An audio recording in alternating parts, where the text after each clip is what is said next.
আসসালামু আলাইকুম। আজ জানব আল্লাহ পাক কোন নবীকে কোন দেশে পাঠিয়েছিলেন।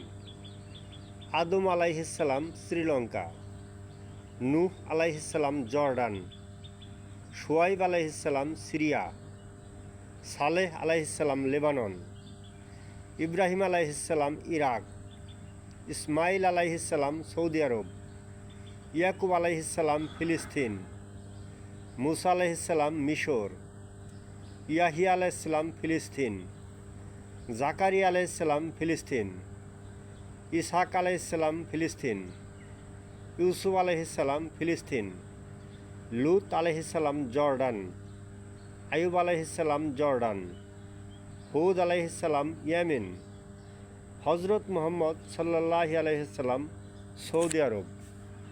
ধন্যবাদ আপনাদের সকলকে।